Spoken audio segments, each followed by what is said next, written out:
what you want, when you want it, where you want it. This is The Mesh.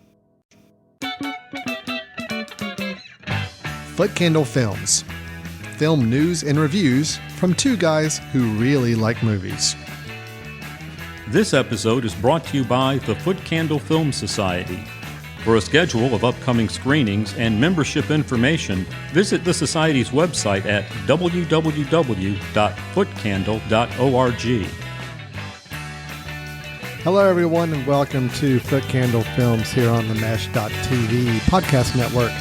This is Alan Jackson. With me, Chris Fry. We are both with the Foot Candle Film Festival and the Foot Candle Film Society, and host of Foot Candle Films. Because we love the word foot candle, we're going to try to weave it into any aspect of our life we can going forward. Chris, how are you doing? I'm recovering from a cold, but other than that, I'm doing okay. So if my voice sounds a little odd, or odder than normal, I should say. Odder than normal, that's right? why. That's the same for us. It's like, so you can tell if we're sick because we sound odder than we normally do. Yes. And you take the normal odd sound of our voice and you make it odder. That's when we're sick. So, Correct.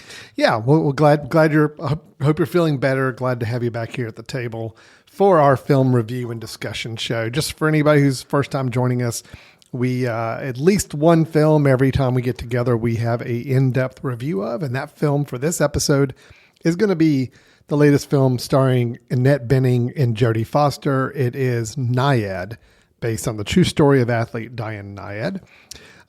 So we'll be discussing that film here in just a minute, and then after that, Chris, it is that time of year. Oscar nominations have bloomed. We now know what the Academy has decided that they have deemed as the worthy entries into the vaulted Oscar Academy Award collection of nominees. And we now have that list. You and I are not going to go through all of them because it's a lot of awards, but we're going to pick some of the bigger categories and kind of talk through some interesting notes of those. Maybe, are we prepared to make predictions ourselves? I don't know. I don't know if I am or not, but we'll give some thoughts and see where we feel about the nominations that were announced. And I think, Chris, you might have a couple of recommendations to make. Yes. Based off of films that people ought to check out based on those nominations. And then if we get time, I might squeeze in a trailer for a new film that just got announced, or it's been announced for a while, but the trailer just came out. And I'd like to discuss this trailer with you, Chris. Very curious. So interesting film. And we'll talk about that new film later in the show. But let's go ahead and jump right into the first part of our show, which is our featured review. We are discussing the film directed by Jimmy Chin and Elizabeth Chai Vaishali. And it is the film based on a true story and a true person. This is the film Nyad.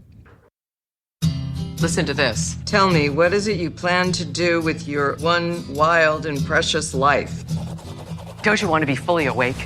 Your soul ignited by a purpose. Oh, God. Oh, I'm serious. that again. Everybody's gotta live. Diana Nyad, world champion marathon swimmer. The swim I want to do is 60 hours. That's Cuba to Florida. Absolutely not. No. That's insane. Diana, you tried that when you were 28, and you did not make it when you're 28. You're 60. I don't believe in imposed limitations. The only one who gets to decide if I'm through is me. Nyad marks the feature film debut for directors Elizabeth Chai. I'm going to try to say the last name, Vaishali, maybe? I think that works. Jimmy Chin. Previously, the pair have helmed documentary films like Maru, the Oscar-winning Free Solo, and The Rescue. How did their skills in capturing real events translate over into narrative storytelling of a true story? Or to engage with the film another way, in the year of biopics, Alan, of Oppenheimer, Maestro, Napoleon, Rustin, did this film manage to stand out for you among the others? Well, let's give a little brief synopsis of the film, just so everybody's kind of clear what the film is, and then we can lay into our opinions on it. So like I mentioned, it is a true story. It is based on athlete Diana Nyad, who the film takes place at her at age 60. She has had a vaulted career of being a swimmer and challenging herself in many different swimming situations. I think, what was it, during the 70s and 80s was kind of her when she really did a lot of her work. But then now we're following her here. It was like 2010 was in the film kind of takes place, I believe. Right. And she's going after a lifelong dream of a 110-mile open ocean swim from Cuba to Florida. So that's kind of the premise we're dealing with. We've got Annette Bening starred as Diana Nyad, and we've got Jodie Foster starring as Bonnie Stoll, who is her best friend and ultimately kind of her coach in a way too in this endeavor that she's trying to take on.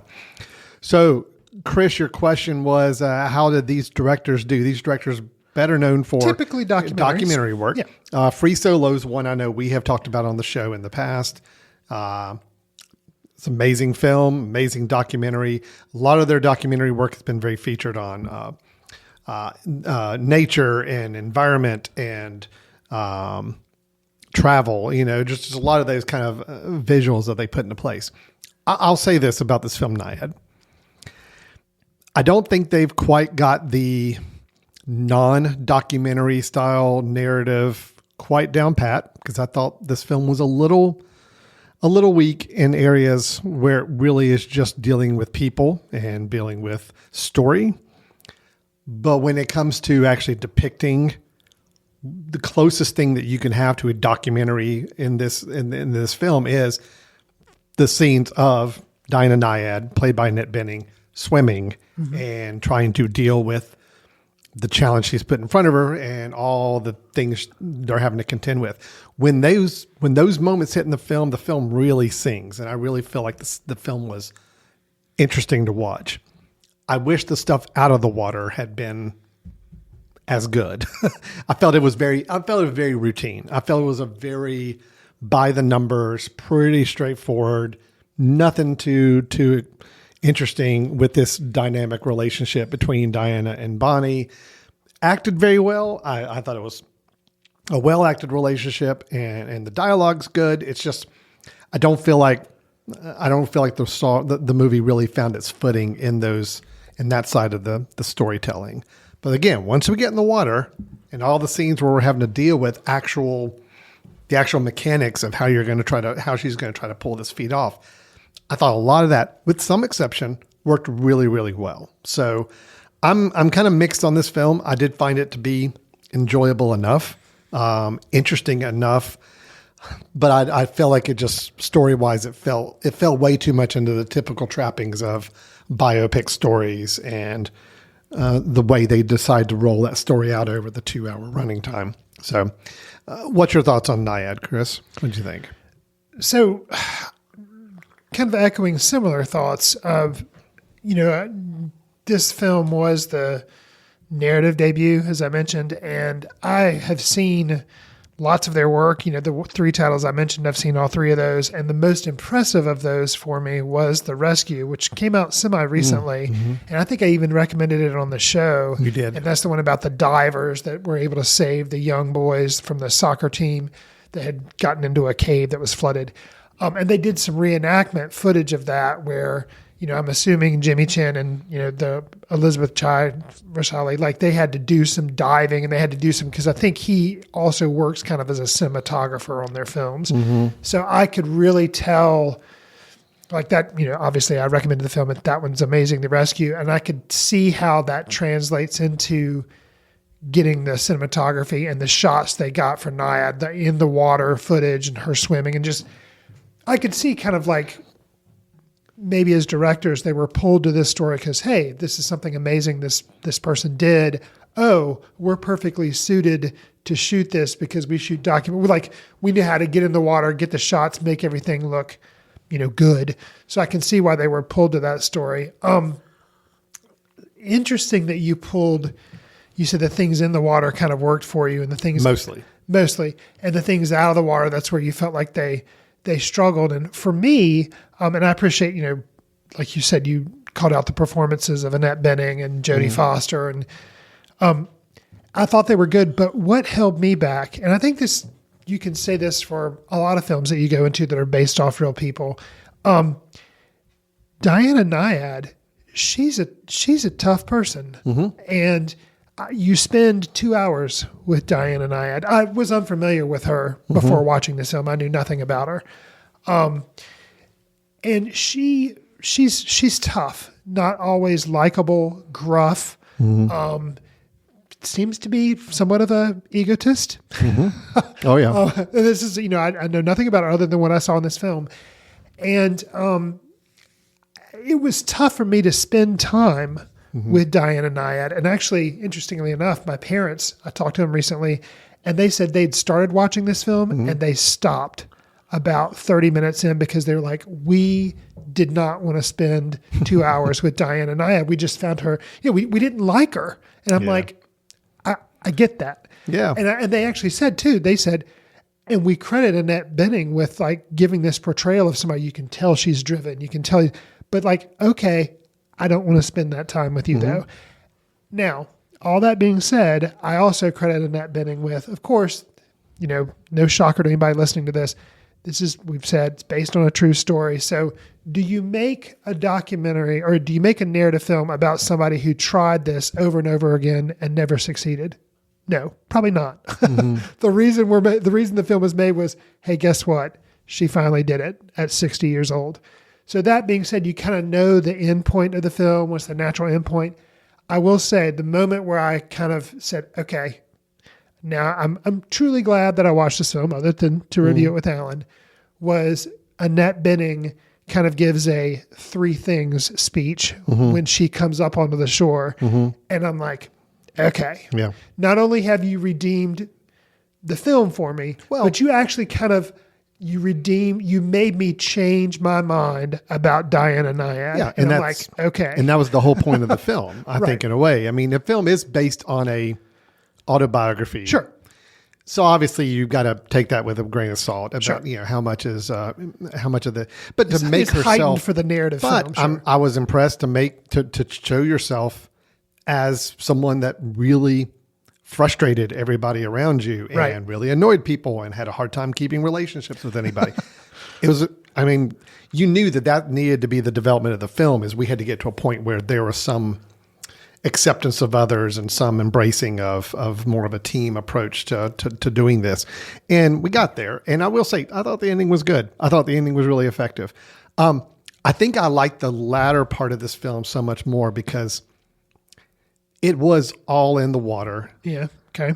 And it did go to a natural conclusion. There was a lot of development in that whole sequence of the actual, the journey. And I think the whole film could have been that. It's like, don't even give me the whole hour and a half of all the stuff on the land of, I get it. Like, let's start on the boat. Let's start with we're getting in the water and let their dynamic. We learn about their relationship from the dialogue that Diana has with Bonnie on the boat, because there is a lot happening there. Again, this is for people who haven't seen the film or not quite sure what we're talking about. Obviously, she's doing this really long 110-mile swim. Sure. She's got boats that are kind of riding alongside of her. She's got a team of people that are there that's kind of head up by Jodie Foster's Bonnie Stoll character. But they're able to kind of communicate with Diana. They have rules. They can't touch her. She can't get out of the water, but they can still communicate with her. And there's still this dynamic of, how driven Diana is and how they're facing some hardships and challenges. And do they make the call to stop it or not? That's character development. We learned a lot about that relationship through there. So it's like, how great would this film have been to just be like, we're in the water and we're starting, and this is now, we're following this for the whole duration of the film. I think it's just once they got out on land in the first part of the film, I just never quite got into the story as much as I did once they hit the water. But I do credit the directors to that too. I think the scenes in the water, on the boat, under the water, are all really, really good. Sure. And they're pretty exciting and they're pretty interesting and they're shot really well too, which would make sense because I agree with you. These people have a background. That's what they do. With the exception of some dream-like sequences. Okay. Yeah. Those didn't work. When she's struggling in the water. Yeah. So, okay. And I get what they're trying to show that, you mentally kind of go outside of yourself out there. You're swimming for, 30, 40 plus 40 hours almost, I think, straight. I get it. You're going to go a little loopy. You're not going to be, and they're trying to depict that, but it was using a lot of like CGI effects and it just didn't work. And then there was I think an over reliance on flashbacks. Okay. That I didn't think were necessary. Now, do you think that gave you a little bit of insight into Nyad's? I think what made her the person she's very driven, but I think you get some background about some things that happened to her personally. But I think it force fed it. Okay, there's actually the one scene outside of the water that I thought worked was there's we see in the flashbacks that Diana Nyad as a child had a real fondness for her swimming coach and a kind of real. Feeling like a little bit of a father-like figure there, but then that got violated. And obviously the flashbacks I thought were pretty heavy-handed. Like, okay, yeah, we get it. We know what's happening here. We know where this is this background story. But the scene that works is when Bonnie comes back towards the end to come visit Diana. They had kind of split ways for a while, and now they're talking again. And they just mention in passing, I think Diana does that, did you hear that this coach, my old coach, died? And they have a dialogue about that. And like that scene told me everything I needed to know about the impact that had on Diana Nyad. I got you. So it's like, okay, that could have worked just as perfect without what I felt like were some real heavy-handed flashback scenes while she's swimming. But I get what they're trying to do. They're trying to, when you're out there in the water and it's just you basically, and for hours on end, yeah, your mind's going to wander. You're going to think back. You're going to remember things. You're going to fantasize about things. They're trying to depict that.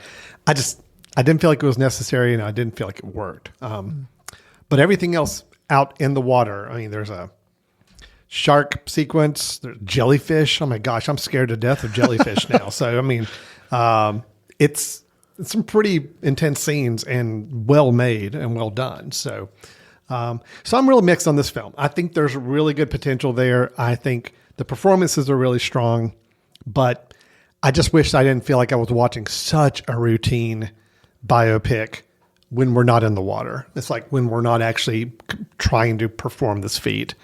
The rest of it just kind of limped through it, and it just didn't engage me as much. So you got some other thoughts on this? Well, it all comes back to, like you're saying, I like the film. It sounds like maybe I like it a little more than you. Yeah, I'm real I will say what really kind of knocks it out of the park for me is the acting. And that's what at the end of the day, do I think it's, a great film? No, for some of the reasons we've mentioned. I feel like it's an okay film. It's not great. And if some of the aspects that you've talked about where you kind of stumble with it, I think, if the story could have been a little stronger and maybe not heavy-handed in places, it would have worked. Some hints at why people hang out with Diana Nyad. She's charismatic, but maybe see some of that charisma instead of just this stone cold person. I think, it comes back to the acting. Like I said, that's what really held me with the film. Jodie Foster, she's steady and a consistent anchor of the film. She's a believable, to me, audience kind of surrogate. If she believes and sticks with Nyad, okay, then I guess I will too. So it's kind of like through her eyes, like, okay, I'm gonna continue sticking with this person because there's gonna be something that's gonna ultimately redeem her. And like I talked about the speech that she makes, and she kind of hopefully changes a little bit and sees how it's not all about her. So Foster, I think it's some of the best stuff I've seen her do in a long time. Yeah. I mean, there was, she's done Contact, Silence of the Lambs, and then kind of, in general for me, kind of fell off the radar for a while. And she's done some stuff, but this really reminded me, like, yes, Jodie Foster's amazing. Yeah. I'll say too. Cut too. I mean, yes. Very physically fit. Absolutely. Yeah, absolutely. Yeah. And somebody else who smaller role, Rice Ifans. I don't know how you say the dude's name. If you've seen him, you know who this guy is. He's great. He kind of plays like a gruff navigator for the team. And he's great. He kind of gets a little bit of character development. And at one point he something huge happens and he gets a little emotional and he kind of laughs it off. Yeah. And I was like, it was perfect. Yeah. So the acting is really kind of what pulls us through. if it hadn't have been for these three, I think I would have been like, just another another biopic. But the fact that the acting of these three, I think really me, there's two reasons to watch this. One is it's really good acting, and I think the acting it gets better later in the film. Got you. Than it is in the first half of the film. But yes, the whole second half of the film, I do think the acting is extremely strong. And then those underwater boat scenes in the latter half are thrilling and interesting enough to watch to keep my attention as well. So yeah, that's the two things about it. So it's good enough.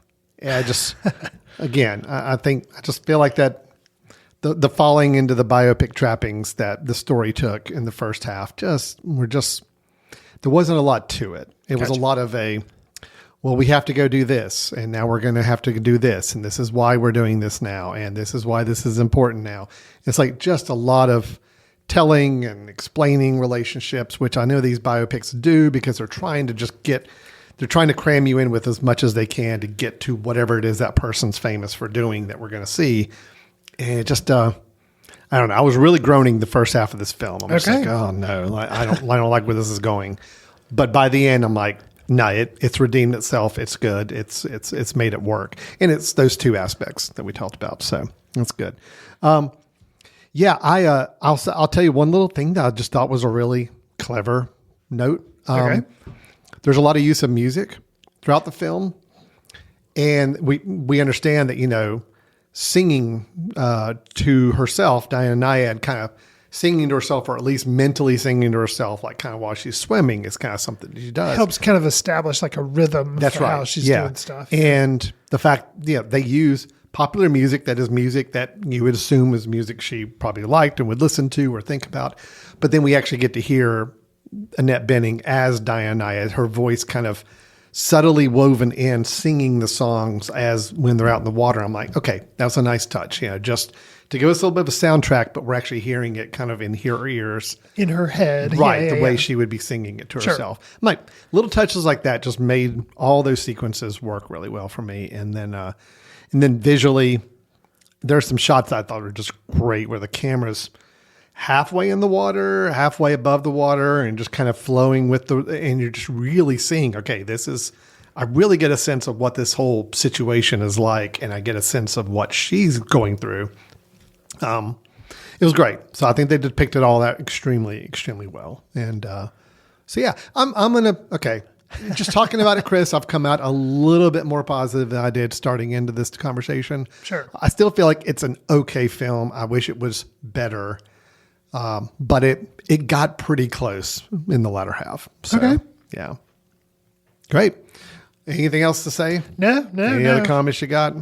No, we'll hit on, we've talked about how we thought the acting was great, and that kind of plays into, what we'll talk about next. One of the reasons we escalated our kind of review of this film, it is on Netflix. It is available. It came out, I think, a couple weeks ago.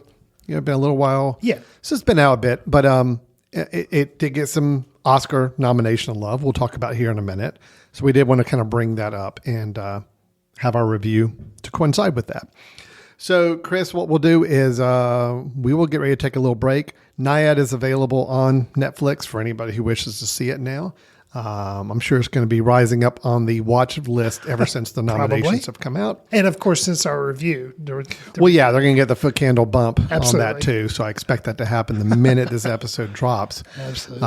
We'll get our call from Netflix saying, What happened? Why is Nyad going so crazy? But let's take a quick break. And when we come back, we're going to actually talk about Oscar nominations. Maybe after I share that trailer of a film I want to talk about. But we'll definitely get into the Oscar nominations in a minute and see where Nyad fell on our nominations list. So you're listening to Foot Candle Films here on The Mesh. We will be back in just a minute. This podcast is sponsored by Jackson Creative, a custom communication agency located in downtown Hickory, North Carolina, specializing in online content creation.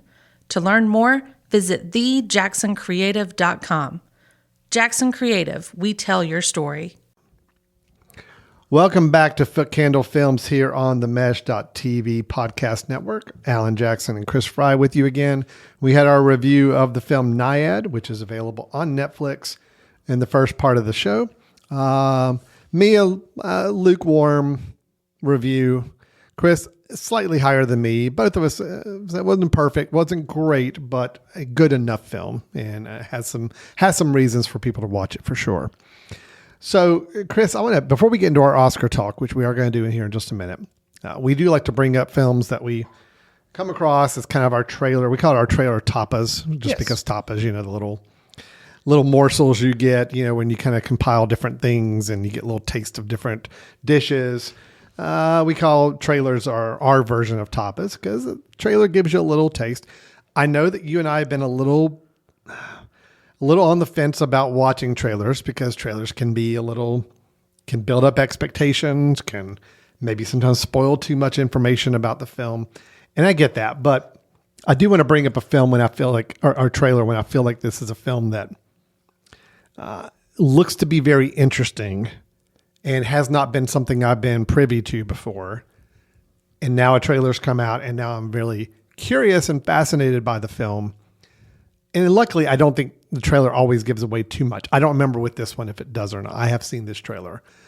But Chris, let me set this one up. Okay. You and I are both fans of just about any film that A24, the movie studio, puts out. That's true. They are releasing more and more films every year. Most of the time, almost without fail, those are ones that we come away with some positive reviews of, or at least moderate to positive reviews. And I like the variety of things they put out under their label as well. Now, Julia Louis-Dreyfus as an actress, mostly known for comedy. Seinfeld, Veep, Sure. But she has dabbled into kind of dramedy stuff. Sure. With the film she's done with, is it Nicole Hoff Center? Yeah, You Hurt My Feelings. You Hurt My Feelings, and Enough Said, she did with James Gandolfini years ago. Both really good films. Yes. And great performances by Louis-Dreyfus. So when I saw that this film was announced, it's a film called Tuesday. And it's an A24 film, and it's starring Julia Louis-Dreyfus. I immediately assumed this was probably going to be another dramedy type film. Okay. I got the sense it was going to be a more serious film, but I obviously assumed it would be somewhat lighter or have some more lighter comedy moments to it, just because of the talent involved. Sure. Let's just say I think I'm wrong. And also I'm very intrigued by this film. So let's go ahead and take a look at the trailer for Tuesday. I just don't think you understand how Tinder works. Can I tell you something? I know exactly how Tinder works. Then you don't understand how flirting works. How do you think you got here?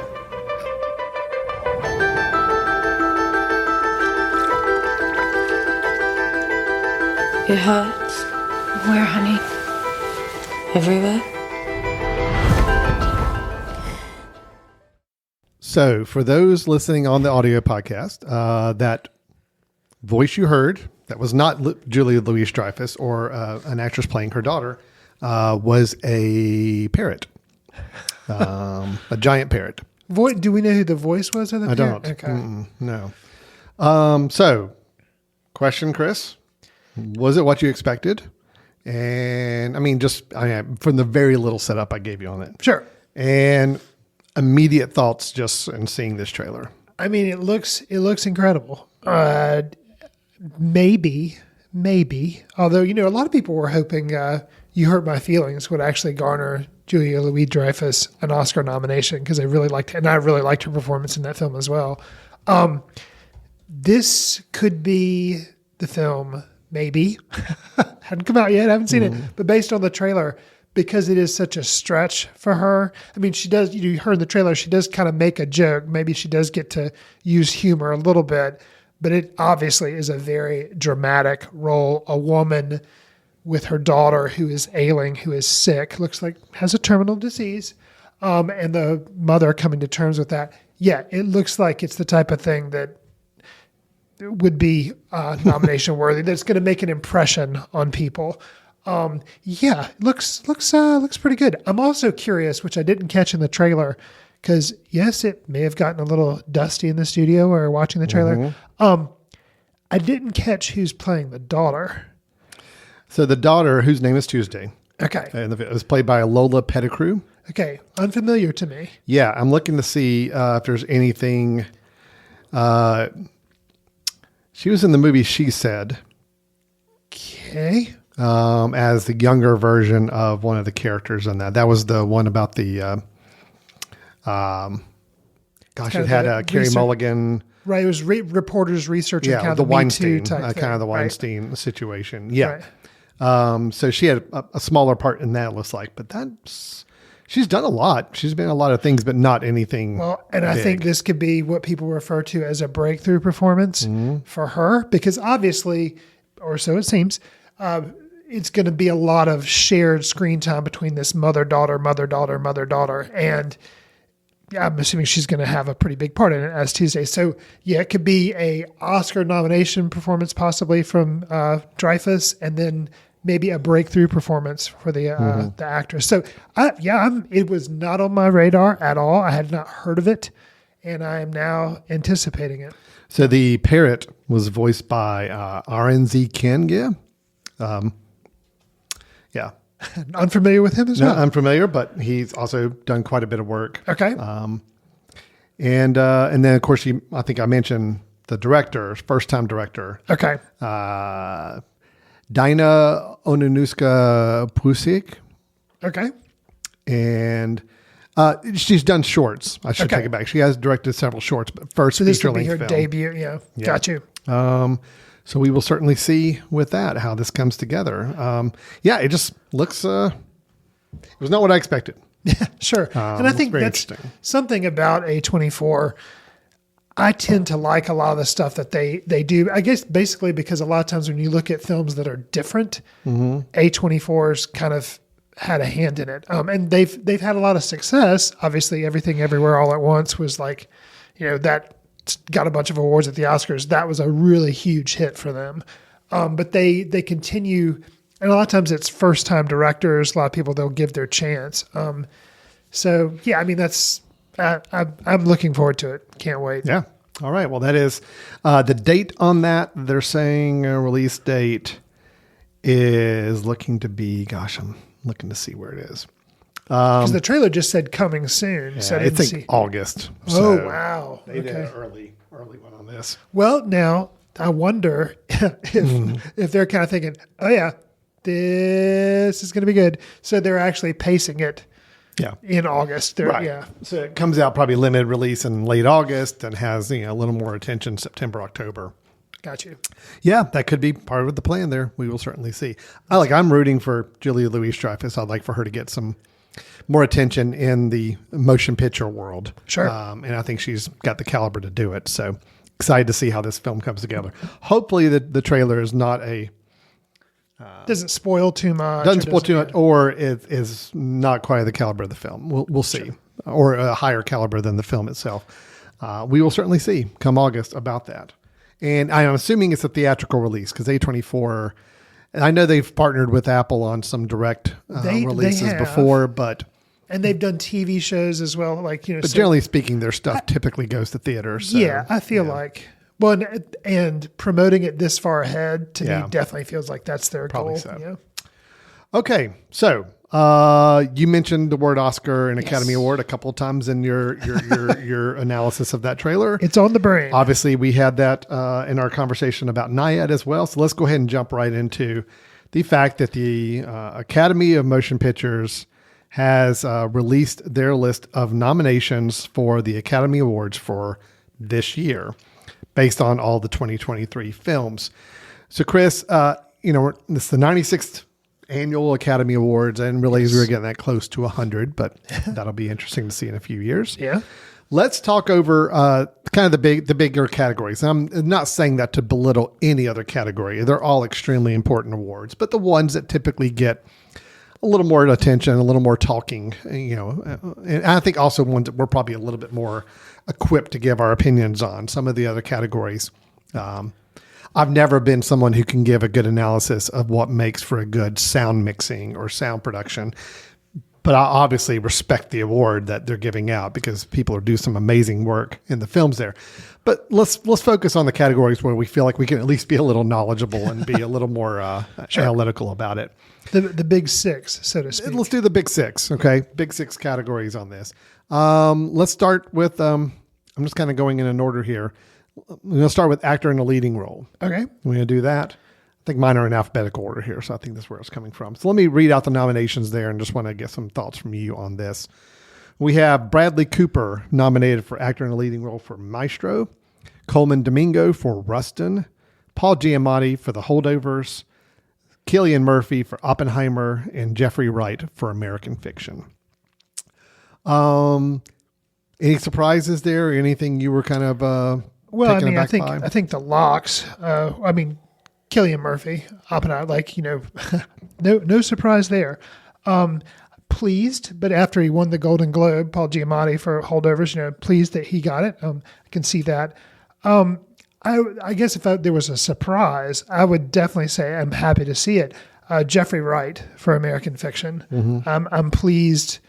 I'm pleased to see him get, because I really enjoyed his performance, and he's somebody who he's been in lots of films. The last thing that I can think of that I really liked him in was a supporting role in The French Dispatch, and I wanted him to win for that. I can't even remember I don't even know if he was nominated for that. No. But I wanted him to be. Yeah. And so, he did a lot of work, Westworld, that TV series, a sci-fi thing. So just very versatile actor, been around for a while. Glad to see him get a leading role that was that good, and glad to see it get nominated. Okay. So what are your thoughts? No, I felt like this was probably right on the money. I know there was some conversation about whether Leonardo DiCaprio needed to be up in here for Killers of the Flower Moon. No, I think these five are still probably five of the best. I will go ahead and say a fair disclosure. I have not caught up with Rustin, so that is one I'm missing on, but I've heard the performance is really strong there. So I have had a chance to see all the films. I have some thoughts on Coleman Domingo, but I'm going to save that for when we discuss a later category. Okay, great. We'll do that then. All right. So actor in a leading role. I think it's Cillian Murphy's to walk away with. Although I would have said that, but Paul Giamatti has won a couple more awards, I think, since then. Sure. For Best Actor that were kind of surprising. He beat Cillian Murphy in a category for acting recently in another award ceremony. So we'll see. I feel like it's between those two. But I think Cillian Murphy is still going to be the one to walk away with it. I would agree. Yeah. I think it probably is one of those two. Yeah. So. We'll do actor in a supporting role now. So can you read the nominations for that? So we have Sterling K. Brown from American Fiction, Robert De Niro from Killers of the Flower Moon, Robert Downey Jr. from Oppenheimer, Ryan Gosling from Barbie, and Mark Ruffalo from Poor Things. Yeah.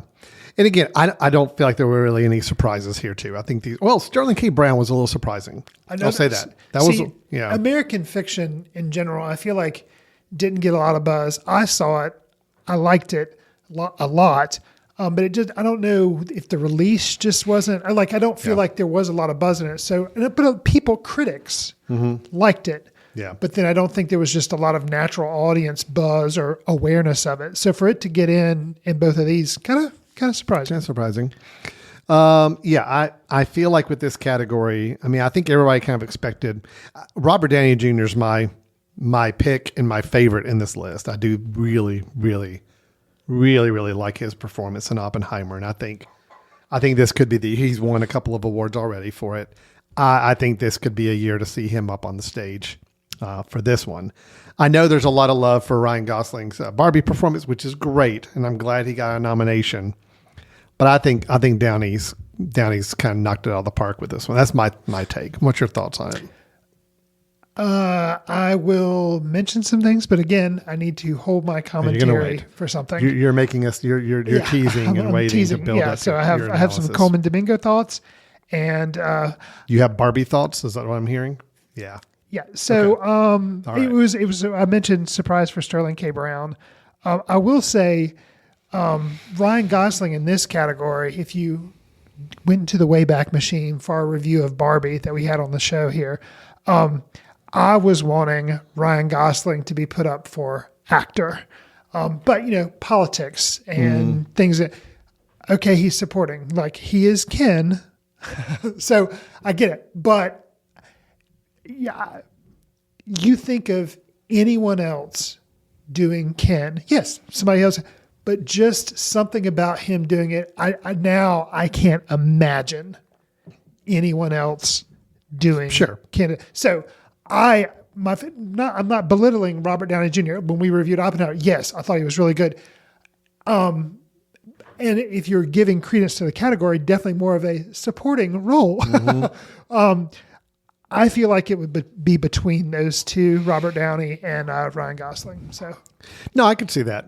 I can see it. Look, I was so happy with Robert De Niro's performance in Killers of the Flower Moon. It was one of the things I talked about in the review. I thought it was one of the better things I've seen him do in agreed. over a decade. I thought he was better than the Scorsese film before that, The Irishman. Oh yeah, I agree too. So I think he liked better. Yeah. Yeah. And then I really also enjoyed Mark Ruffalo in Poor Things. I mean, this is a good category. It's a packed category. All of the performances I liked quite a bit. Yeah, we'll see. I think my prediction is it's going to be Downey. I could see a Ryan Gosling upset or surprise win for that. So, okay, actress in a leading role. Here we go. The nominees for actress in a leading role are Annette Bening for Nyad, who we talked about earlier in the show, Lily Gladstone for Killers of the Flower Moon, Sandra Hüller for Anatomy of a Fall, Carey Mulligan for Maestro, and Emma Stone for Poor Things.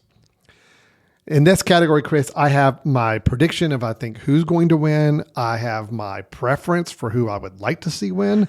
And then I do feel like there's one nominee in here that didn't need to be in here and should have been replaced out by somebody else. So, okay. Here's where the Barbie comment was, I reserved it. I couldn't think of anybody else being Ken outside of Ryan Gosling, especially after that. And you even watching the trailer, you're like, oh, that's perfect casting.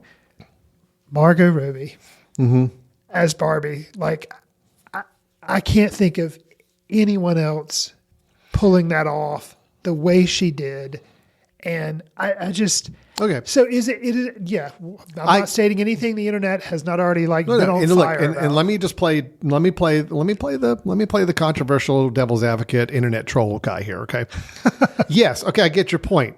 Margot Robbie. You could not see anybody else playing Barbie besides Margot Robbie. That statement in itself doesn't necessarily mean it's one of the 5 best performances by a woman in the year 2023. So I'm saying that in addition to, I think it was one of the top 5 performances of the year. Then. Yeah. All right. I was not terribly surprised to not see it up there. Well, me neither, because that's what the Oscars always do. If something's deemed a comedy, they give it short shrift. Yeah, I think there's a little bit of that. Yeah, and I think that if you look at the other nominees, although I think Emma Stone was pretty comedic. I mean, I think it had more comedy than not in her performance.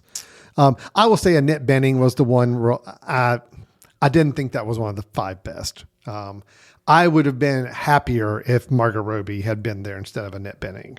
I think the other 4 are strong. I do think Annette Bening I would not have had on that list, just personally.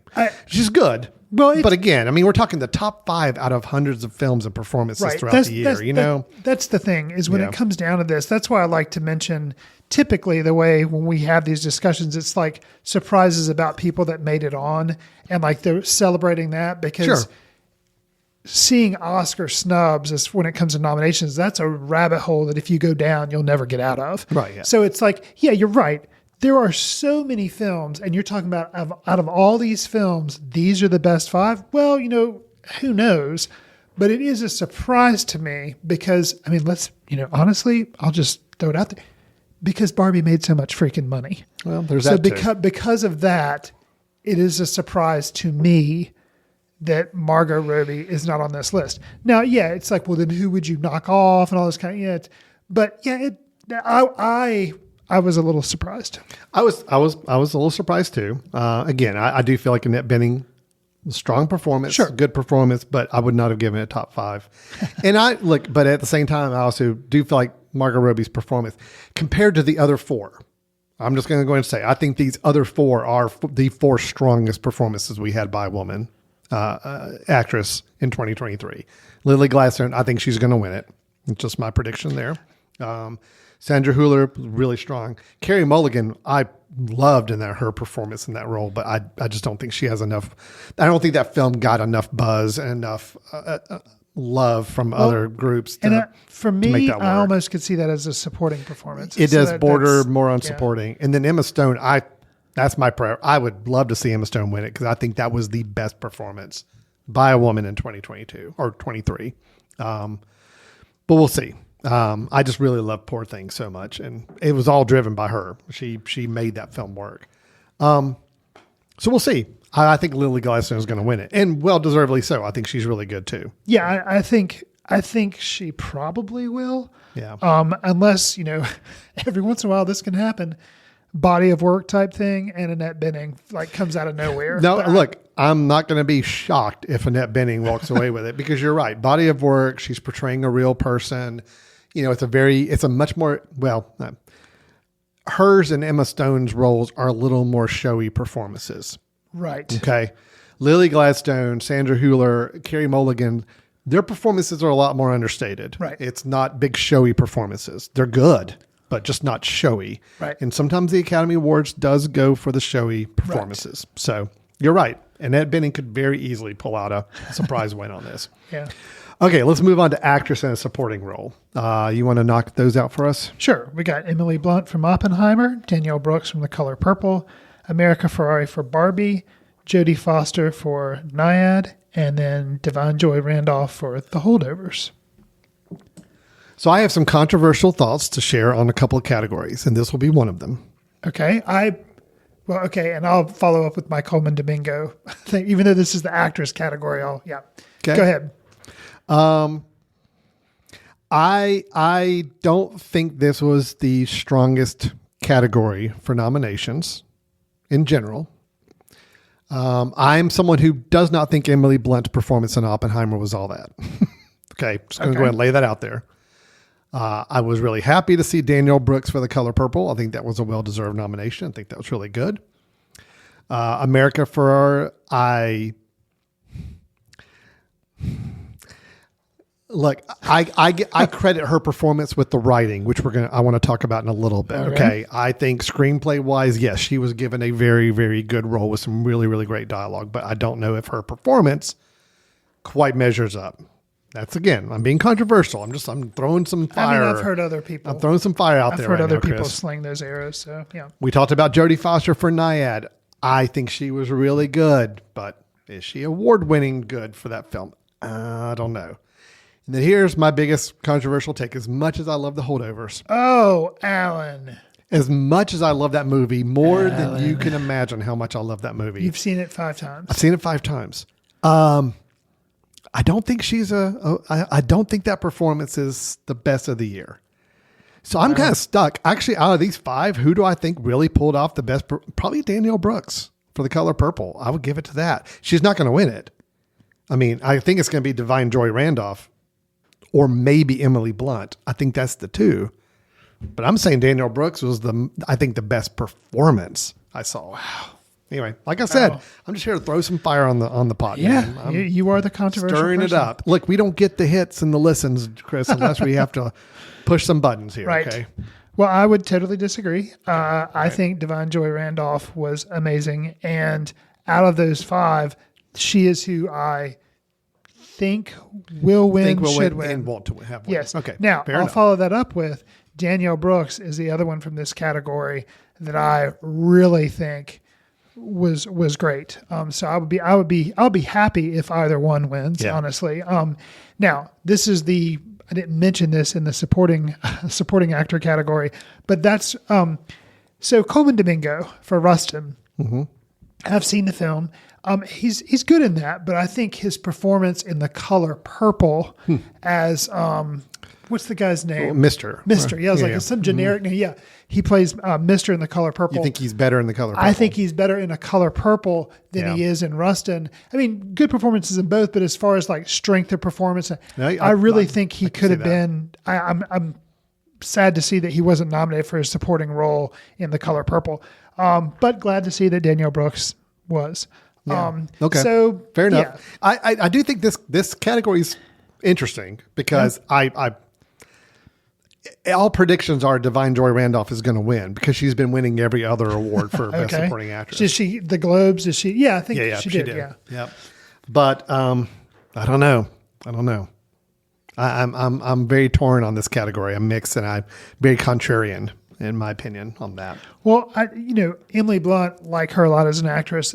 And granted, I've seen Oppenheimer once. I was really high on it when I saw it. So distance probably plays, recency bias probably plays that. But I will say of the nominations, hers is the one that maybe seems, a little faded. It's like, I don't really see her in the race, so to speak. Yeah. She was good, but yeah, it was the other people, like it's almost their supporting role seemed to be somewhere between a lead and it was more than just a supporting role. So key to the film. Yeah. So yeah, I'll be interested to see. Yeah, that'll be very interesting to see where that goes. I feel like honestly, I liked her in Barbie, but I feel like American Ferrera, in a way, that was kind of a make nice for leaving Margot Robbie out of lead actress. Yeah. But who knows? And I also think, look, the Academy Awards love a good scene-chewing monologue scene. Well, that is true. That's America that's Ferrera the did moment they have. could show. Yeah. Because up until that moment, I don't really think there was anything much to her performance in that film. It's not a acting performance I think about or recall from that film, except for actually she has two kind of monologues. Sure. And she pulls them both off really, really well. But again, I credit the writing of the film more for that than I do the acting. So, okay. Yeah.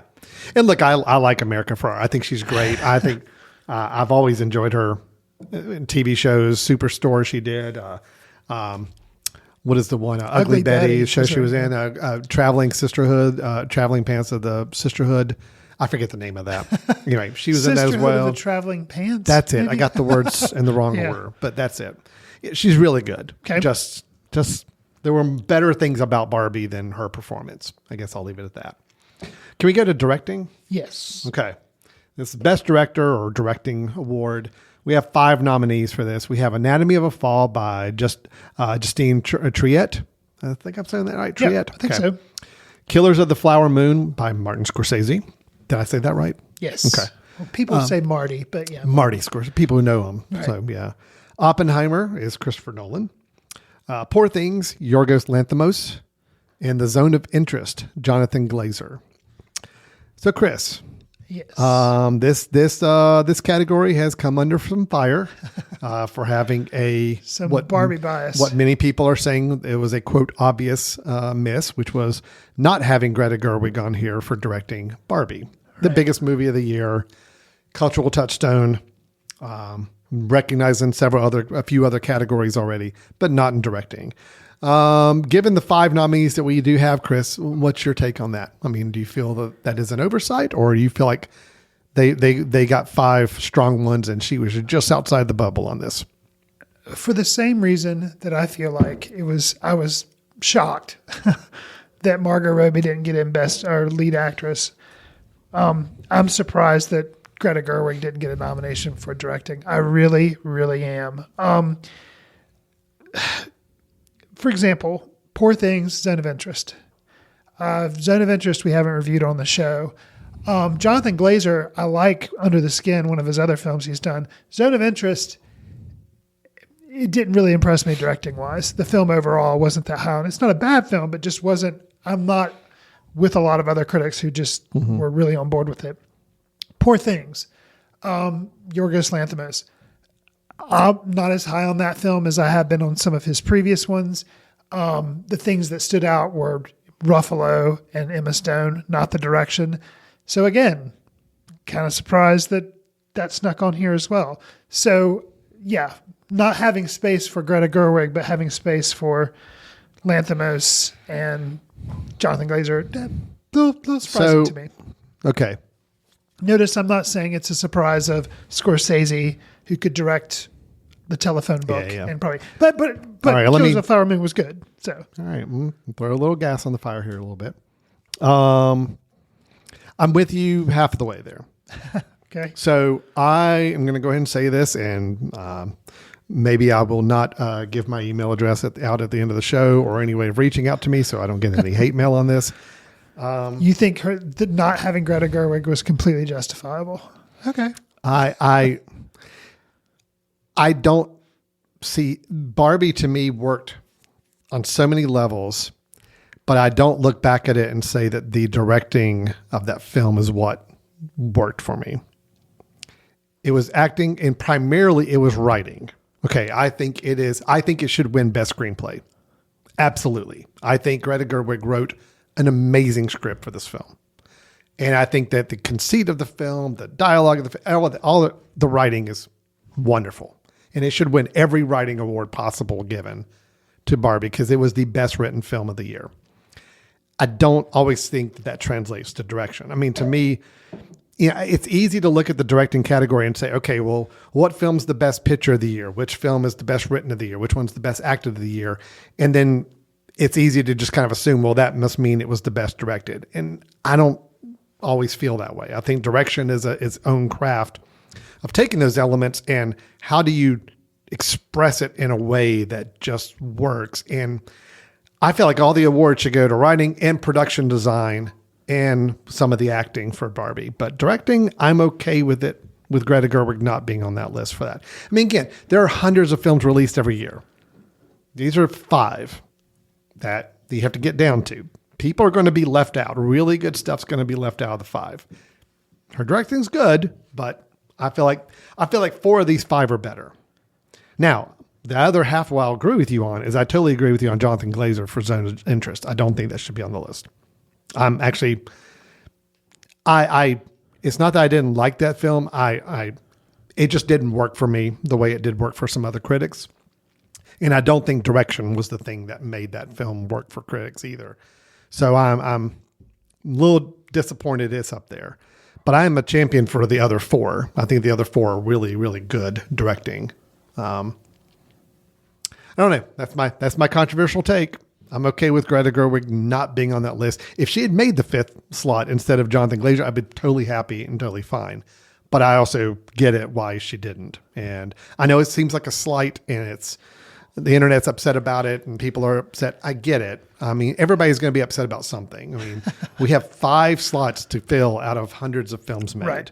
I mean, I can be upset that, the Holdovers didn't get a direction. It's just really ironic considering the film's subject matter of Barbie.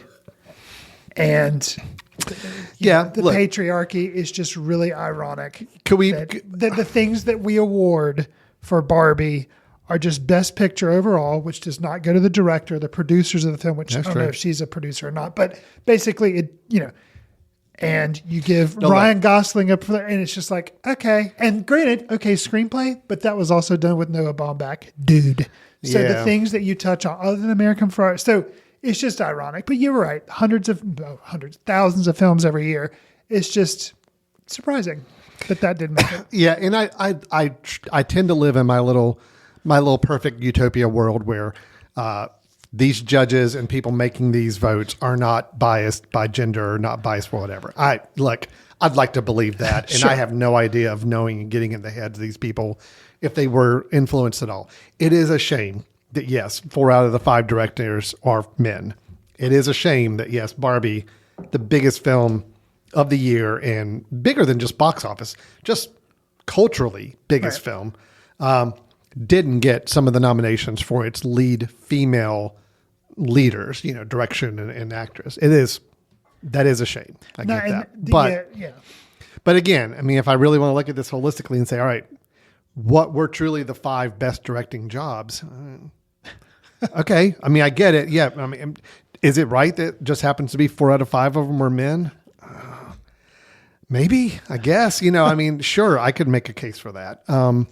Anyway, it's tough. I get it. And I understand why people can be upset about it, but, I'd like to believe there was nothing malicious about it. It was just truly, she should win for screenplay. I hope she walks up on that stage and takes that and leaves Noah out in the crowd and she just comes up and gets it herself because, I mean, really, that's it. Well, what better gift could the Academy have given? I don't know. Is Jimmy Kimmel doing the ceremony this year?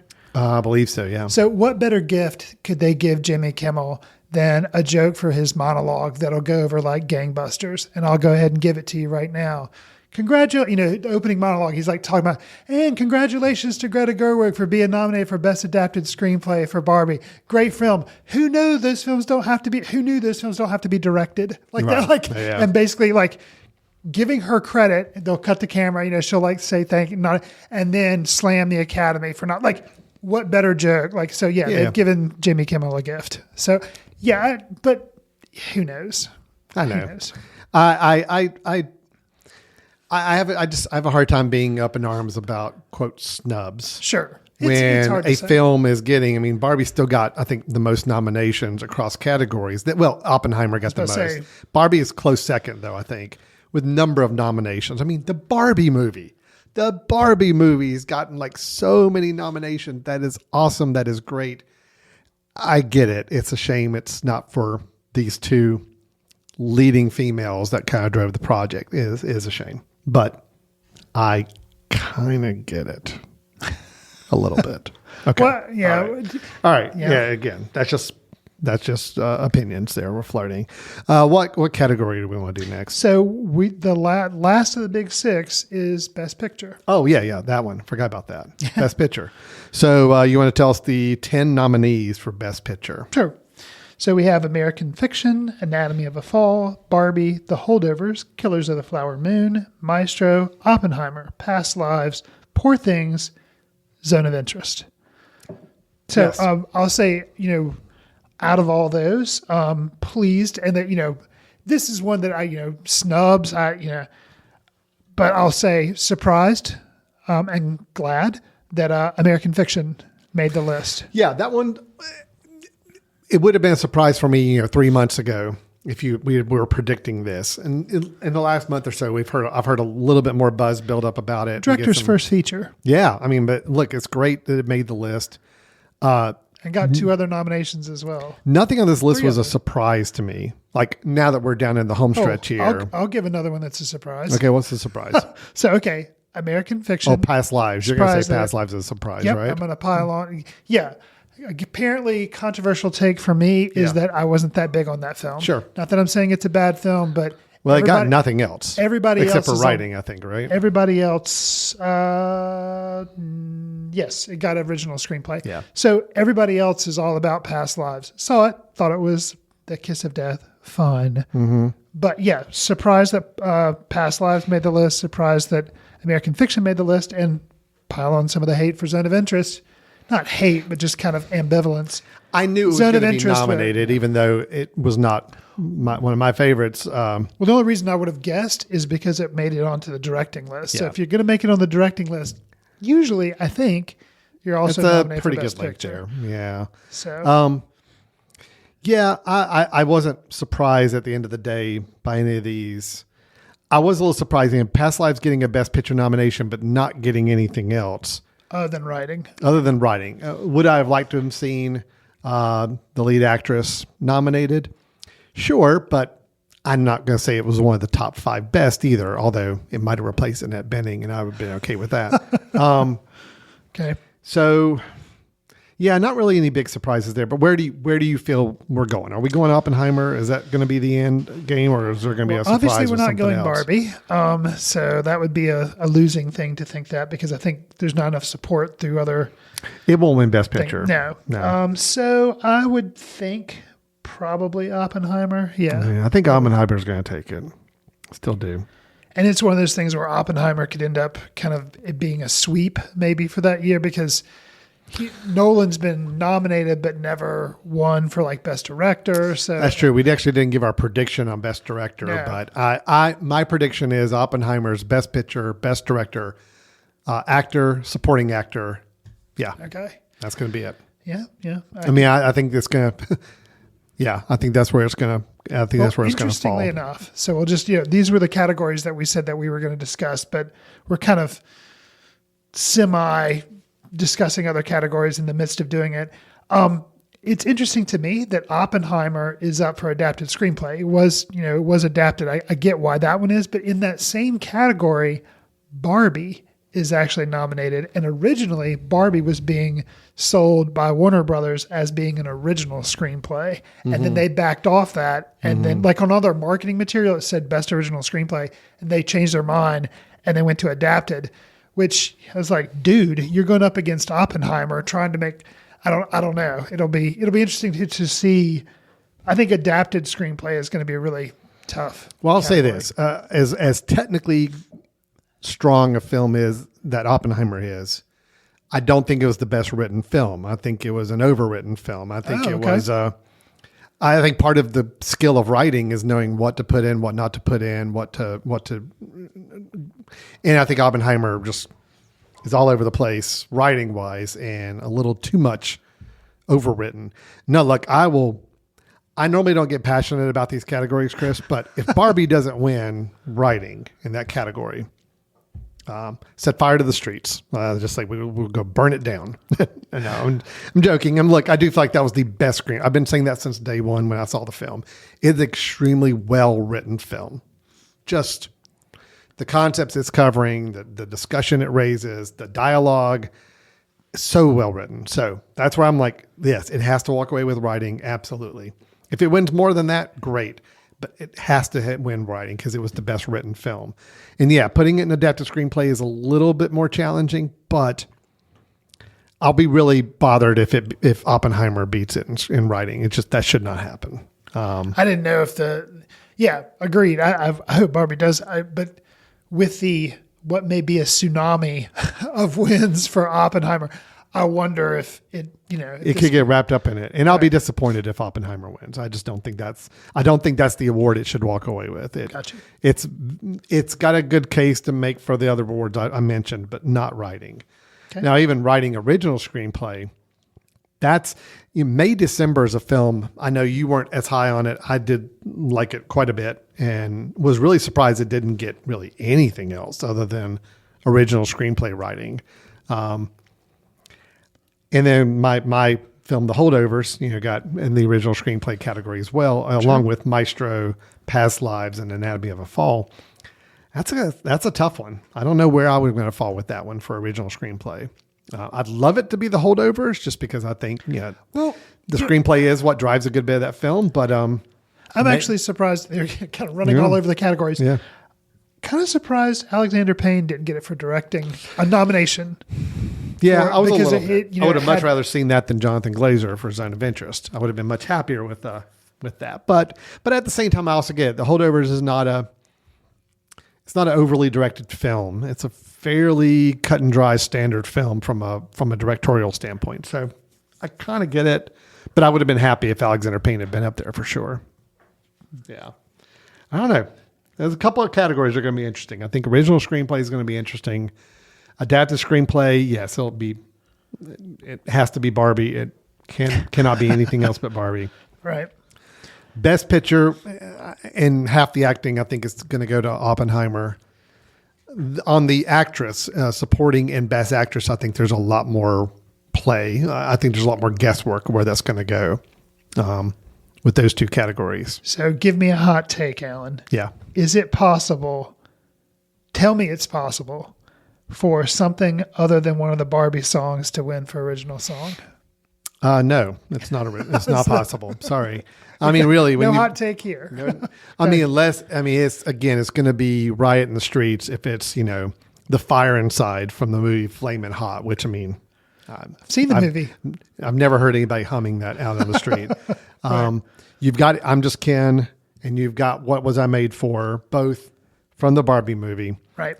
It has to be one of those two. And What Was I Made For by Billie Eilish, who's already won an Oscar for original song. Yeah, but it's going to be one of those two. The other two, from American Symphony, a song It Never Went Away. American Symphony not nominated for Best Documentary, which was a little bit of a surprise. So, yeah. Okay, here again. We said we were going to do the big six. Let's talk about documentary features. Okay. All right. I will run down the list just because it's kind of so I haven't seen any of them. Okay.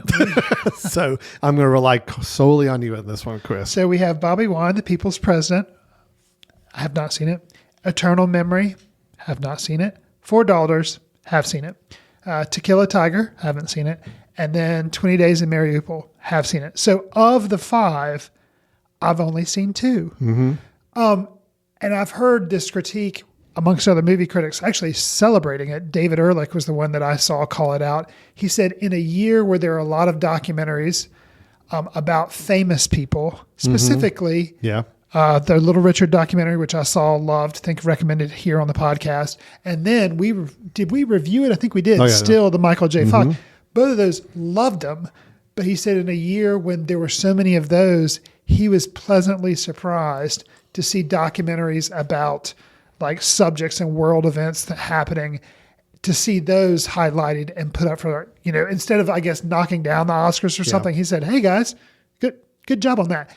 And I'll actually kind of agree. It's surprising to see that. I would have liked to see the Michael J. Fox just because I really liked it, or the Little Richard, because I think they were both really well done and I liked them. But it is kind of interesting, kind of cool. The People's President, it's all about this, I don't know which country in Africa, but it's all about this guy becoming president, so that's kind of interesting. The Four Daughters, which I have seen, it's about disappearing daughters because of the Taliban, all these like interesting things. So it's kind of cool. Topical documentaries and interesting subject matter. And obviously the Mariupol is all about the Ukraine.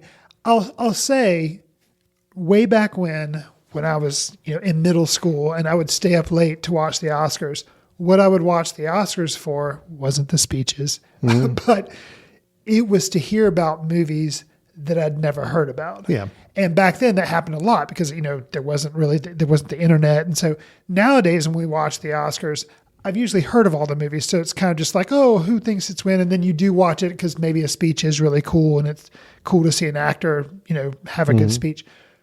But this year, I'll say, putting the other documentaries on my radar, I'm glad they were nominated because now I'm like, okay, these are documentaries that I have not heard of and I need to seek out. And I've got 3 I need to do some homework on. Yeah, so that's cool.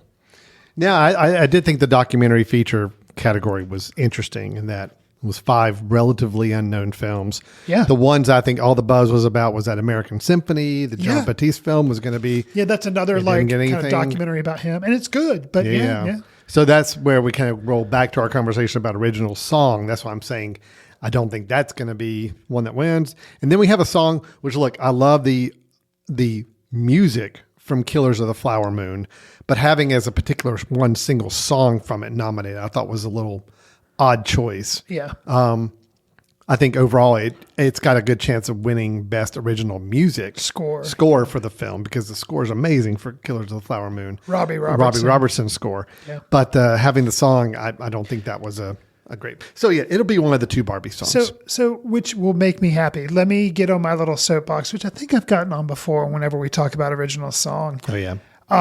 I despise songs that don't play some role in the movie. In the actual movie, not in during the movie. The credits. Yes, not in the opening credits or in the closing credits. Even though I like Skyfall and think it is an amazing song, but it actually had a little bit of relevance, but it was still in the opening credits because Skyfall played a part of like what it meant. It was the home for James Bond, all that kind of stuff. But still, integrating a song into the film and have it like, I can't think of a more pivotal thing. Like, I'm Just Ken. Like, that's a huge part in the film.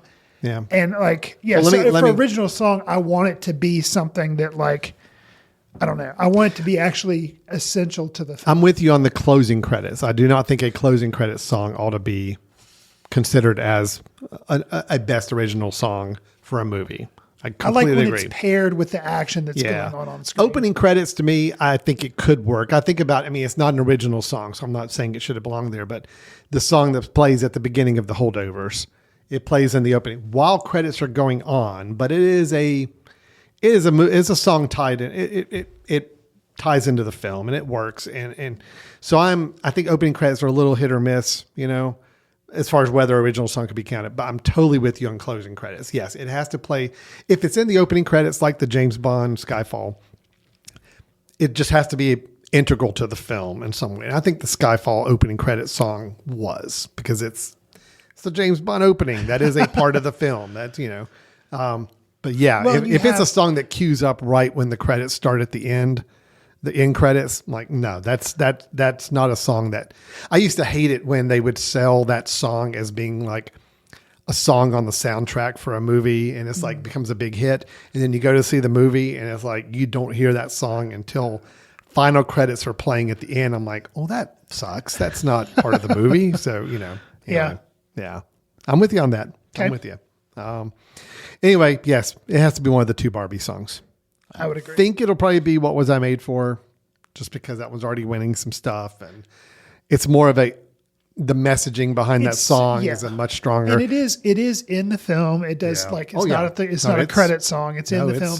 And it has an emotional, it's the big emotional moment from the movie that hit. Whereas with that song, I'm Just Ken is an awesome song. And it's just a fun song. It's not as, sure. Okay. Well, I think that's all we're going to talk about with the nominations, Chris. We went even a little deeper than we expected to on that, but it just happens. There's a lot to chew on with this.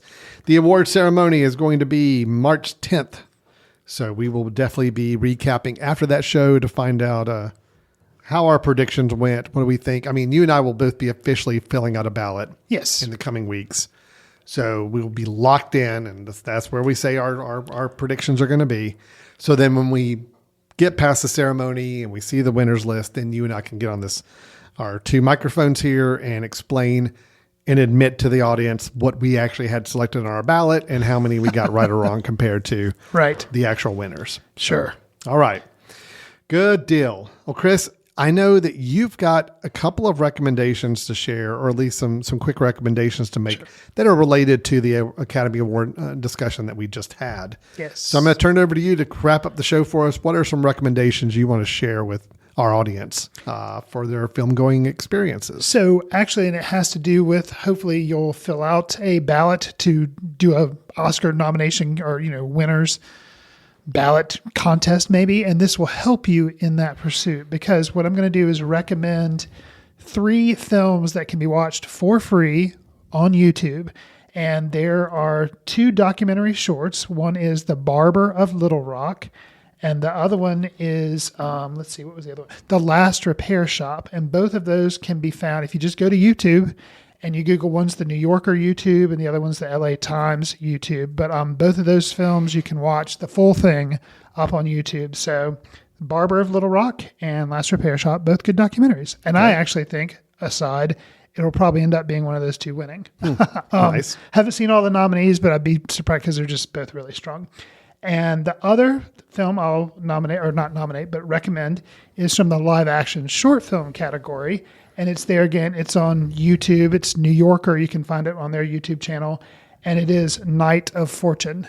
And so that's another one. So for free, you can kind of maybe get the leg up in your Oscar pool, because you can go watch those and determine how good you think they are. So all available on YouTube. Titles again are Night of Fortune, The Barber of Little Rock, and The Last Repair Shop. Okay. Very nice. Good. Real quick, we forgot to mention, but there is one film that we need to call out. Oh, yes. Right? One film that was in the nominations list that we need to call out. Yes, because we have a film festival, the Foot Candle Film Festival. We put on every September. We're going into our 10th year this year of the festival. And we've been really fortunate that some films we've been able to bring have gotten some award recognition in the past, or at least been considered on short lists for some. But is this the first one we've had that actually did get an official Oscar nomination? Yes. The one Alan is speaking of is in the animated short film Letter to a Pig has been nominated, and we brought that for our 2023 festival. And we've had other films that have made it in the short lists, but we've never actually had one of the films that we brought make it to be a nominated Academy Award nominated film. So kind of cool. It is. It's very, very cool to be able. I mean, yes, we're going to be pulling for that one to win, because it'd be cool to say we had a Oscar-winning film play at our festival last year. But just to have it on the nominations list, I think was great. So it played in our night gallery late night films, I believe. Correct? Absolutely. On opening our primary Friday night weekend event. So great. All right. Well, we'll be pulling for that one just for ourselves. That's kind of a personal thing for us to pull for. I'm sure if they were to win, I'm sure they'd thank us. Because, I'm expecting it. I'm expecting it. All right, guys. Well, that is everything for the show today. We had our review of the film Nyad. We had discussion about the upcoming Julia Louis-Dreyfus film Tuesday. We discussed our Oscar nominations and our analysis of what we saw. And then Chris gave some recommendations of some films that you can check out online to help fill out your Oscar ballot if you're wanting to see these before the ceremony on March 10th. So, Chris, if anybody has any response to our hot takes, because we did drop a few of them. I mean, I think mine were maybe lukewarm at best, but yours were definitely hot. Mine were a little fire. Yes. Mine were a little fire. If anybody wants to pick a fight with me on any of this, I say bring it on. Look, I love it. Let's talk about it. How can they reach out to us on any of those things? So Alan's home address is please. Home address. Here's everything you need. His personal phone number right. is send an email to info@footcandle.org. You can follow us on Twitter @footcandlefilm. Also on Facebook, Foot Candle Film Society, Instagram and Threads. We're on there as simply Foot Candle Film. We're on Letterboxd too, where we try to track what we're seeing and leave quick takes. Do us a favor. If you like the show, consider giving us a star rating, write a review, share with your friends on whatever service you receive your favorite podcast on, because it would help us reach new listeners. We'd appreciate it. All right. Thanks so much for listening, and we'll look forward to talking to everybody next time about some new movies and reviews and trailers and all that good stuff. We will talk to you next time. Thanks a lot. See you in the ticket line. Watch films in the company of like-minded people in the dark. Watch films in the underground. We won't let anyone know where you are. The films that don't make it to Carmike at the mall, or ones that were famous when Grandpa would watch films out of the reverence of the heritage of an art. Watch films through the courtesy of Foot Candle Film Society. Special thanks to Carpal Tuller for the show theme music. For more about Carpal Tuller, visit www.carpaltuller.com. You've been listening to The Mesh, an online media network of shows and programs ranging from business to arts, sports to entertainment, music to community. All programs are available on the website as well as through iTunes and YouTube. Check us out online at themesh.tv. Discover other network shows and give us feedback on what you just heard.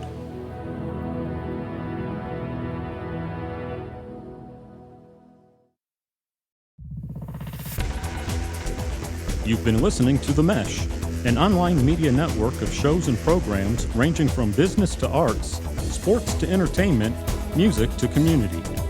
All programs are available on the website as well as through iTunes and YouTube. Check us out online at themesh.tv. Discover other network shows and give us feedback on what you just heard.